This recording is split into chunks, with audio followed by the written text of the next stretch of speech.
This video is brought to you by #Score Marketing Division Sufi Guidance Channel YouTube। दिया होगा या दिया ही नहीं। भी दिया। जी जी, या लतीफ़ो सुनने को शोहर को दिया था ना, वही मैं कह रही हूँ, वो बैठ के सुनते हैं 6000 दफा। ठीक है, और यासीन विर्द मुबीन भी 2 दफा उनको बोला था। जी वो मुझे आपने बोली थी सुनने को। ठीक है, बेड के ऊपर या लतीफ़ो सुना नहीं जा सकता। यासीन विर्द मुबीन तो ठीक चल हो गया। जाता है बैठ के। यहाँ गलती ये है, सिस्टर ज़ाहिरा ने कनेक्ट तो करा दिया, पहले वजीफा तो चेक कर लो कि कर क्या रहे हैं ये।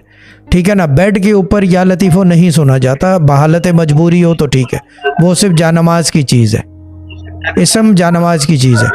यासीन विर्द मुबीन कुरान का एक शाह साहब, तरीका है। 2 मिनट, ठीक है ना। चीज़ ये है कि यासीन विर्द मुबीन जो है ये आप कहीं भी बैठ के सुन सकते हैं, मगर टेक ना लगा हुआ हो। अगर बेड के ऊपर है, बेड के ऊपर कमर आपकी फ्री हो, अगर बीमारी में सुन रहे हैं तो ठीक है, वरना कुर्सी या सोफ़ा सबसे आइडियल है। जो कुरान पढ़ने के कवायद हैं वही यासीन विर्द मुबीन के जाते हैं, क्योंकि वो बेसिकली सूरह है पूरी। अब